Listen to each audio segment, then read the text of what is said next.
জিন, তুমি কি আমায় ভাসিয়ে দেবে তোমার ক্রোধের বন্যায়? বিরক্ত হলেন মিসেস জিন।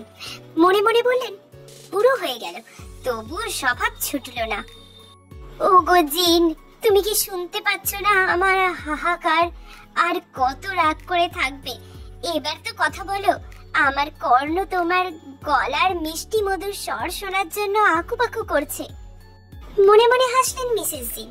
বুড়োটাকে একটু শাস্তি দেওয়া দরকার, তাই কোনো কথা বললেন না তিনি। চুপচাপ শুয়ে পড়লেন। একটু আগেই মিস্টার আর এম সাহেব ভুলবশত মুখ ফসকে বলে ফেলেছেন জাঙ্কুকের বিয়েতে তিনি উপস্থিত ছিলেন। তিনি সবটা জানতেন। তারপর থেকেই মিসেস জিনের মুখে তালা মেরে বসে আছেন। তাকে না জানিয়ে কি করে এমন একটা সিদ্ধান্ত নেওয়া হলো?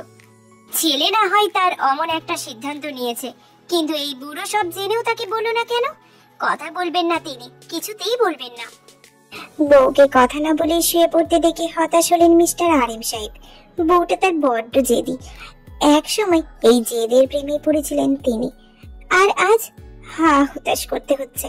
তিনি শুয়ে পড়লেন। মনে মনে নিজের ছেলেকে বকতে ভুললেন না। ছেলে তার আরামে বউ নিয়ে আছে, আর সে এক অসহায় পুরুষ। তার বউ তার সাথে কথা বলছে না, ফিরেও তাকাচ্ছে না, পাত্তাও দিচ্ছে না। সব তার ওই বদ ছেলের জন্য। ফুল সজ্জিত কক্ষে গাল ফুলিয়ে বসে আছে জিমিন। সুগা অনেকক্ষণ ধরে কথা বলার চেষ্টা করছে জিমিনের সাথে, কিন্তু জিমিন পাত্তা দিচ্ছে না। কারণ একটাই, সে বাবার বাড়ি থেকে আসতে চাচ্ছিল না, আর সুগা তাকে ধমকে ধামকে নিয়ে এসছে। সুগা গালে হাত দিয়ে অসহায় চোখে তাকিয়ে আছে নিজের বউয়ের দিকে। শেষে আর না পেরে হতাশ কণ্ঠে বলে ওঠে, হয়েছে তো, আর কতক্ষণ গাল ফুলিয়ে রাখবে? আজকের রাতটা আমাদের জন্য কতটা স্পেশাল বলো? আমাদের ভালোবাসা পূর্ণতা পেল, বিয়ে নামক পবিত্র বন্ধনে আবদ্ধ হলাম আমরা, আর তুমি সেই থেকে গাল ফুলিয়ে বসে আছো। এবার তো একটু কথা বলো। চকলেট দিলাম, ফুল দিলাম, গিফট দিলাম, তবুও তোমার রাগ গলছে না। সুগার দিকে একবার তেরা চোখে তাকিয়ে চোখ ফিরিয়ে নিল জিমিন। জিমিনকে এবারও কোনো কথা বলতে না দেখে সুগা অভিমান করে বলল, আচ্ছা যাও তুমি তোমার বান্ধবীর কাছে, কথা বলতে হবে না আমার সাথে। আমি আজকেই চলে যাব, তুমি থাকো তোমার বান্ধবীকে নিয়ে। সুগাকে সত্যি সত্যি উঠে যেতে দেখে দ্রুত এগিয়ে আসলো জিমিন। সুগার কোলে বসে গলা জড়িয়ে ধরল। বাঁকা হাসলো সুগা। শেষমেশ তার বউটা লাইনে আসলো। জিমিন সুগার বুকে মাথা রেখে বলল, আমি রাগ করেছি, আর আপনি আমার রাগটা ভাঙিয়ে চলে যাচ্ছেন। রাগ ভাঙানোর চেষ্টা করিনি বলছো? থতমত খেল জিমিন। আসলেই এতক্ষণ ধরে রাগ ভাঙানোর জন্য অনেক চেষ্টা করছে সুগা। নিশ্চুপ হয়ে সুগার বুকে লেপটে রইল জিমিন। মনোযোগ সহকারে তার হৃদস্পন্দন শুনতে লাগলো। সুগা জিমিনের চুলে নাক গুজে ফিস ফিস করে বলল, বউয়ের রাগ ভাঙলো তবে? জিমিন এবার সুগার বুক থেকে মাথা উঠিয়ে উৎফুল্ল কণ্ঠে বলল, রাগ তো ভেঙে গিয়েছে। আচ্ছা আপনি কি যেন বলছিলেন? আবার চলে যাবেন? কবে যাবেন? হয়ে গেল সুগা। এ কেমন বউরে বাবা! বান্ধবীর সাথে বাপের বাড়িতে রাজত্ব করবে বলে জামাইকে ভাগানোর জন্য উঠে পড়ে লেগেছে।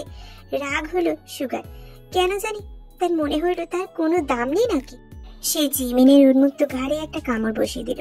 ফিস ফিস করে বলল, আমাকে রাগিও না জিমিন, আর একটা ফালতু কথা শুনতে চাচ্ছি না এখন।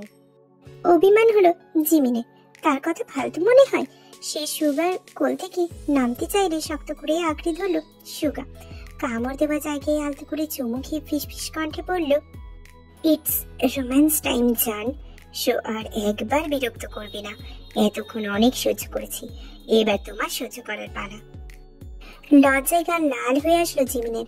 সে তো শুধুমাত্র সুগাকে জ্বালানোর জন্য এমন করছিল, আর তার বজ্জার জামাই তাকে কিভাবে লজ্জা দিচ্ছে। নিজের লজ্জা লুকিয়ে রাখতে সুগাকে জাপটে জড়িয়ে ধরে তার বুকে মুখ গুজল জিমিন। সুগা ফালতু হেসে নিজের প্রিয়তমাকে আগলে নিল।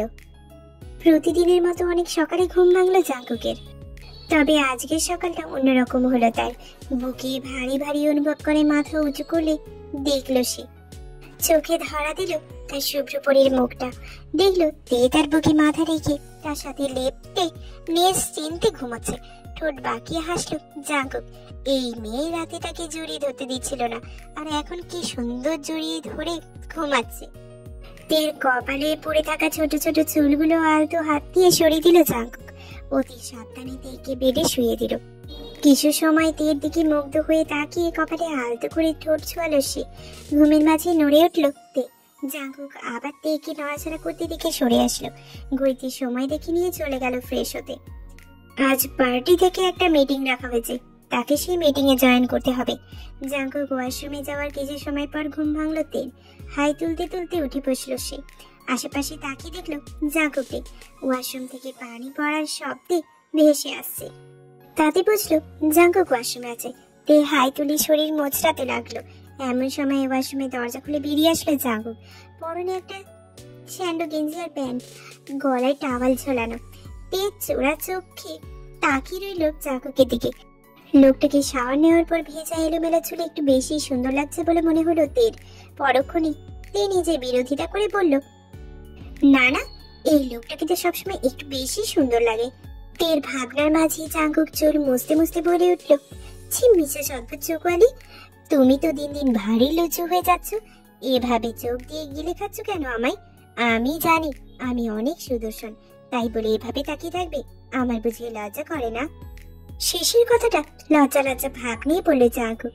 জাঙ্কুকের ঢং দেখে মুখ বাঁকালো তে। বাঁকা চোখে তাকিয়ে বলল, আপনার দিকে তাকিয়ে থাকতে আমার ভারী বইয়ে গেছে। সুন্দর না ছাই? মুচকি হাসলো জাঙ্কুক। তারপর বলে, বুঝি বুঝি, তুমি এখন লজ্জা পেয়ে এসব বলছো। যাই হোক, লজ্জা পাওয়ার কি আছে? আর এভাবে চোরের মতো দেখারই বা কি আছে?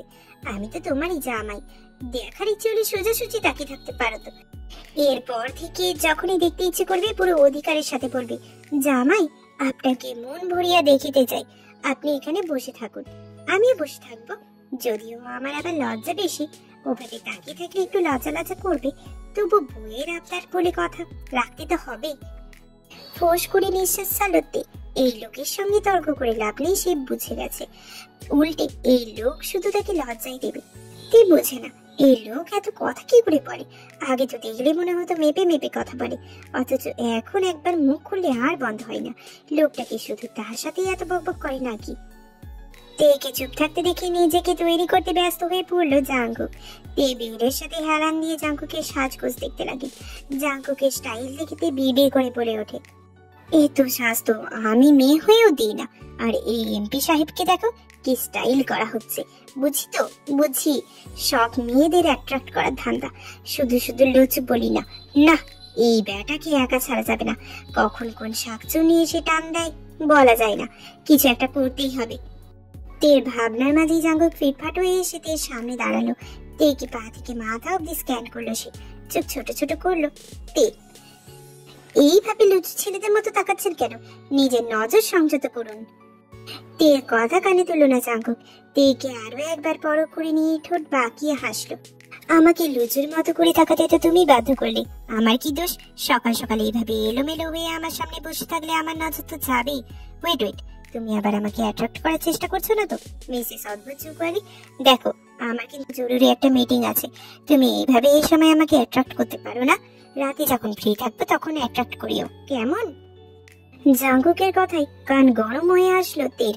কোন রকম একবার নিজের দিকে তাকালো সে। নিজের অবস্থা দেখে আরো লজ্জা পেল তে। ওর না গায়ে নেই বললেই চলে, সে সম্পূর্ণই এলোমেলো বলা যায়।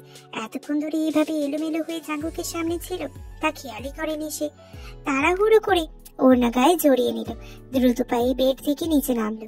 উদ্দেশ্য একটাই, এক দৌড়ে ওয়াশরুমে ঢুকে দরজা লাগিয়ে দেবে, তাহলে যদি এই লজ্জা থেকে বাঁচা যায়। পরিকল্পনা অনুযায়ী দৌড় দিল তে, তবে ওয়াশরুম অব্দি পৌঁছতে পারলো না। তার পূর্বেই হাত ধরে পেল জাঙ্কুক। এক টানে নিজের কাছে নিয়ে এসে কোমর জড়িয়ে ধরে। হঠাৎ স্পর্শে চমকালো তে। জাঙ্কুক ফিসফিস করে বলল, পালাচ্ছ কেন মিসেস অদ্ভুত চুকওয়ালি?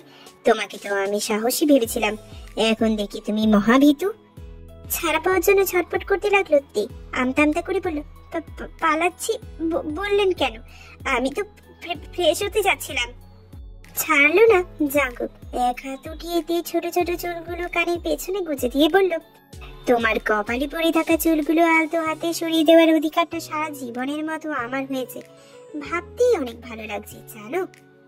নিভু নিভু চোখে জাঙ্কুকের দিকে চাইলো তে। দেখলো লোকটার ঠোঁটে তৃপ্তির হাসি। তে চেয়ে রইল সেই হাসির পানে। নিজের বেহায়া দৃষ্টি বহু কষ্টে সংযত করলো তে। নড়াচড়া করে বলল, ছাড়ুন দেখি, আমি ফ্রেশ হবো তো, নিচেও তো যেতে হবে, অনেক লেট হয়ে গেছে অলরেডি।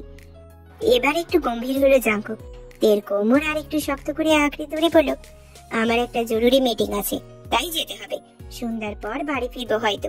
তুমি সাবধানে থেকো, ঠিক মতো খাবার খেও, আর আমার মায়ের কথা মতো চলার চেষ্টা করো। আমার মা কিন্তু অনেক ভালো মানুষ। একটু গম্ভীর, তবে তুমি কষ্ট পাবে এমন কিছু কখনোই করবে না বা বলবে না। হয়তো হুট করে তোমাকে মেনে নিতে তার একটু কষ্ট হবে, তবে একবার তার মনে জায়গা করে নিতে পারলে তোমাকে মাথায় তুলে রাখবে। কয়েকদিন থাকলে এমনিতেই বুঝতে পারবে আমার মা কেমন মানুষ। আর কেউ যদি উল্টে পাল্টে কিছু বলে মন খারাপ করবে না। যদিও তুমি কারোর কথা গায়ে মাখার মতো মেয়ে নয়, আমি জানি, তবু বললাম। কথা শেষ করে তীর কপালে চুমু খেলো জাঙ্কুক, আর এক সেকেন্ড না দাঁড়িয়ে সোজা রুম থেকে বেরিয়ে গেল সে। তীর মুগ্ধ চোখে তাকিয়ে রইল তার প্রিয় মানুষটা যাওয়ার পানে। বিড়বিড় করে বলল, আমি ভুল করিনি এমপি সাহেব। আপনাকে জীবন সঙ্গী হিসেবে নির্বাচন করে আমি কোনো ভুল করিনি, বরং আপনাকে সৃষ্টিকর্তা আমার জন্যই উপহার স্বরূপ পাঠিয়েছেন। নিচে নেমে মিসেস জিনকে বিদায় জানালো জাঙ্কুক। মিসেস জিন ব্রেকফাস্ট করে যেতে বলেও রাজি হলো না সে, বলল ওখানে গিয়ে খেয়ে নেবে। মিসেস জিনও আর জোর করলেন না। বাড়ি থেকে বেরিয়ে আসলো জাঙ্কুক। গাড়িতে ওঠার পূর্বে হঠাৎ নিচের রুমের ব্যালকনির দিকে তাকালো। দেখে সেখানে দাঁড়িয়ে থাকতে দেখে চমৎকার হাসি উপহার দিল জাঙ্কুক। জাঙ্কুকের এইভাবে হুট করে তাকাবে সেটা বুঝতে পারেনি তে, তবে জাঙ্কুকের কাছে ধরা পড়ে যাওয়ায় আর সরল না সে। আগের জায়গায় স্থির হয়েই দাঁড়িয়ে রইল। জাঙ্কুক হাত নাড়িয়ে বিদায় জানালো। তেও নিজের অজান্তেই হাত নাড়িয়ে বিদায় জানালো। ঠোঁটের কোণে এক চিলতে হাসি আসলো তার।